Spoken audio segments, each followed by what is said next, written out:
ऐसे बैठे हुए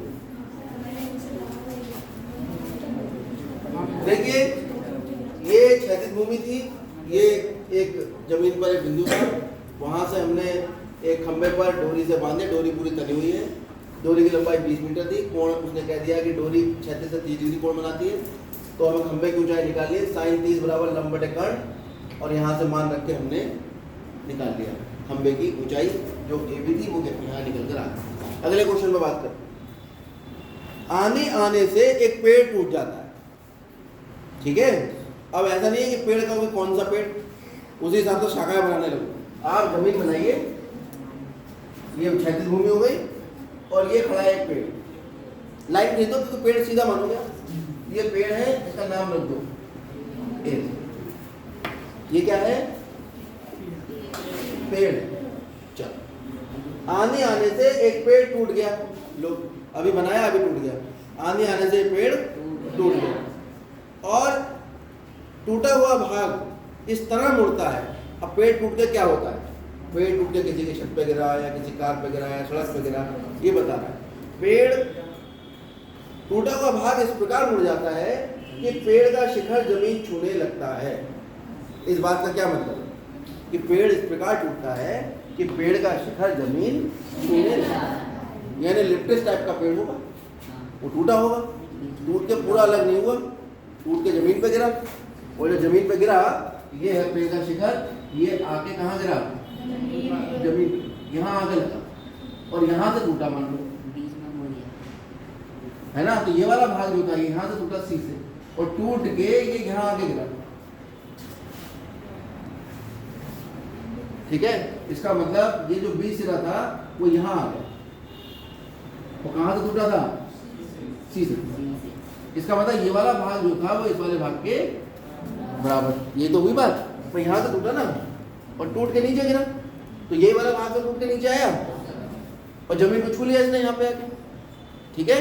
अब क्या कह रहा है? टूटा भाग इसके साथ, जमीन के साथ 30 डिग्री का कोण बनाता है। कितने डिग्री कोण बनाया है? 30 डिग्री का इसने यहाँ कोण बनाया। चलिए, बहुत अच्छी बात है। पेड़ के पाद बिंदु की दूरी, पाद मतलब पैर, तो पेड़ के पैर तो यही होंगे, ठीक है। अब आपका उसकी जड़ ढूंढने लगोगे, मैथमेटिक्स कर रहे हैं, है ना। कोई समाज विज्ञान या भौतिक विज्ञान में पढ़ रहे हैं भूगोल, कि हम पूरा पेड़ निकाल के देखेंगे भाई उसकी जड़ कहाँ तक जा रही है, कहीं नहीं, सीधे पेड़ यहाँ आया, जमीन पे लगा हुआ, ये पेड़ का पाद हो गया। पेड़ के पाद से पेड़ के पाद बिंदु की दूरी, ये पाद बिंदु है, पेड़ का पाद बिंदु है। ये क्या है? पेड़ का शिखर है। ये इस पेड़ का शिखर टूट के यहाँ आ गया, ये भी पेड़ का शिखर है। ये क्या है? इसका भी नाम रख दो डी, ठीक है। पेड़ के पाद बिंदु की दूरी जहां पेड़ शिखर जमीन को छूता है 8 मीटर है। क्या मतलब है? कि जहां इसने जमीन को छुआ वो दूरी पाद बिंदु से कितनी दूरी है? 8 मीटर। ये दूरी है 8 मीटर यहाँ से। कोई दिक्कत किसी को यहाँ पे? अरे ठीक है। क्या कह रहा है? पेड़ की ऊंचाई ज्ञात की, पूरे पेड़ की हमें ऊंचाई, कौन सा पूरा पेड़? ए भी हमें निकालना है कुल मिला के। अब तो हम भूल जाए सब जो भी हमने पढ़ा था, अब हमें देखना ये पेड़ था, पहले लिख दो। पेड़ माना पेड़ ए बी आंधी में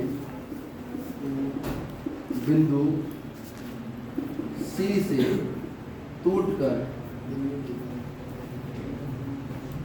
भूमि पर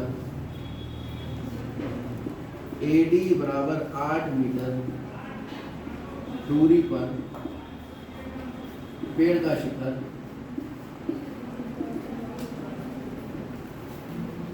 D बिंदु पर है।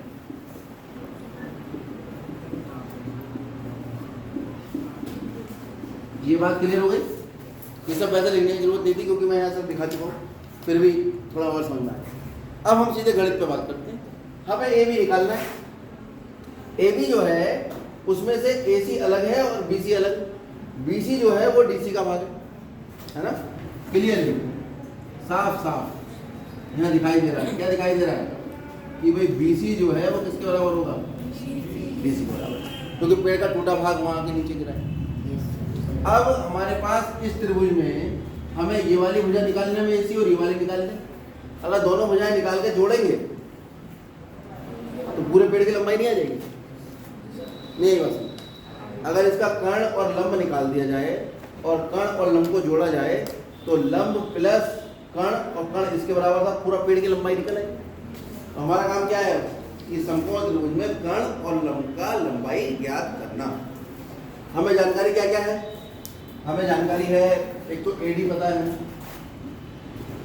कितना है 8, एक हमें ए सी ज्ञात करना है और क्या ज्ञात करना है डी सी। चलो त्रिभुज डी ए सी में, जरा डी ए सी में देखो, अगर क्या लगाया जाए इन 6 में से 10, बिल्कुल ठीक। हम लगाते हैं यहाँ पर अगर 10 30 डिग्री तो आएगा लंब बटे आधार। लंब कौन है ए सी, आधार कौन है डी। और 10 30 का मान कितना होता है 1/√3 बराबर ए सी बटे 8। तो 8 अगर जाके गुणा करेगा तो ए सी का मान कितना आएगा 8/√3। ठीक है, इधर पहुंच रहे हैं। हमने निकाल दिया ए सी बराबर 8/√3। नीचे जगह छोड़ रहा हूँ मैं, अभी बता दूंगा क्यों छोड़ा था। अब हमें निकालना है ये कौन डी सी क्या है कर्ण, ठीक है। अब हमें लंब भी पता है आधार भी पता है, तो सबसे आसान वाला देखो कौन है, जो आधार और कर्ण को कनेक्ट करना है cos 3। cos होगा आधार बटे कर्ण। 30 के लिए ये लंब होगा तो आधार कौन होगा एडी और कर्ण कौन होगा। कोई दिक्कत इसमें,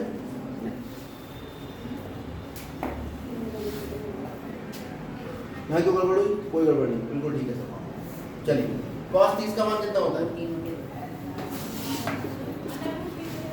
एडी का मान, डीसी का मान पता नहीं, तिरछी गुणा करो, वर्गमूल 3 डीसी बराबर 8 नहीं 16, और डीसी का मान कितना आ गया 16 बटे। आपको क्या निकालना था, पेड़ की ऊंचाई।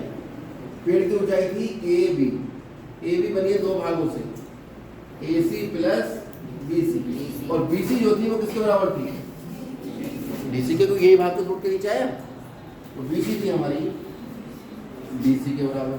ए सी का मान कितना निकाला था हमने 8/√3। डी सी कितना निकाला 16/√3। एलसीएम ले लेंगे, √3 कितना आ गया 8 प्लस 16। यहाँ इसको वर्गमूल 3 से ऊपर नीचे गुणा कर लेंगे, कितना आ गया 24 √3/3 और 3 अट्ठे 24। ये आ गया 8/3। अभी भी यहाँ चैनी लेने देगा सवाल। वर्गमूल 3 और वर्गमूल 2 सबके मान याद रख लो। वर्गमूल 3 का मान है 1.732 और वर्गमूल 2 का मान है 1.414। बस 1.4 है, 1.4 है, 4 है, 1.4 है। चलो अरे निकाल लो, इतना तो परेशान। वर्गमूल 2 का मान देखो,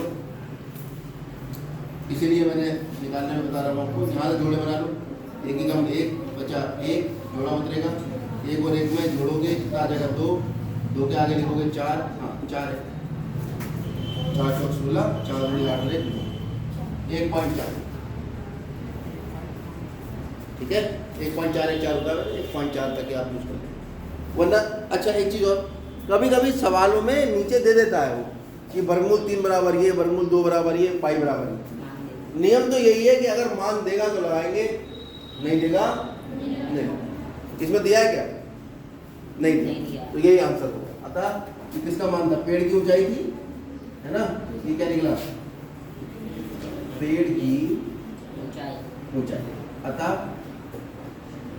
पेड़ की ऊंचाई 8 वर्गमूल 3 मीटर होगी। ये बताना पड़ेगा मीटर या किलोमीटर या सेंटीमीटर। चलिए नोट करें।